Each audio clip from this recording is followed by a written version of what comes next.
for their mom to come pick them up, but never been on the table. There's no cages here, and they're still here, guys. They're not going anywhere. Very tame birds.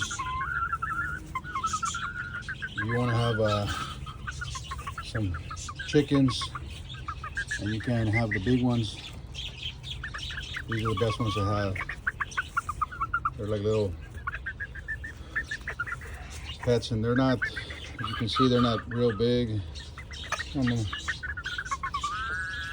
pretty small. And that's how much my hand extends out to. About what, 9 inches there. They're not very tall. I mean, you're gonna get the biggest eggs out of them, but they're fun to keep. Definitely fun to keep.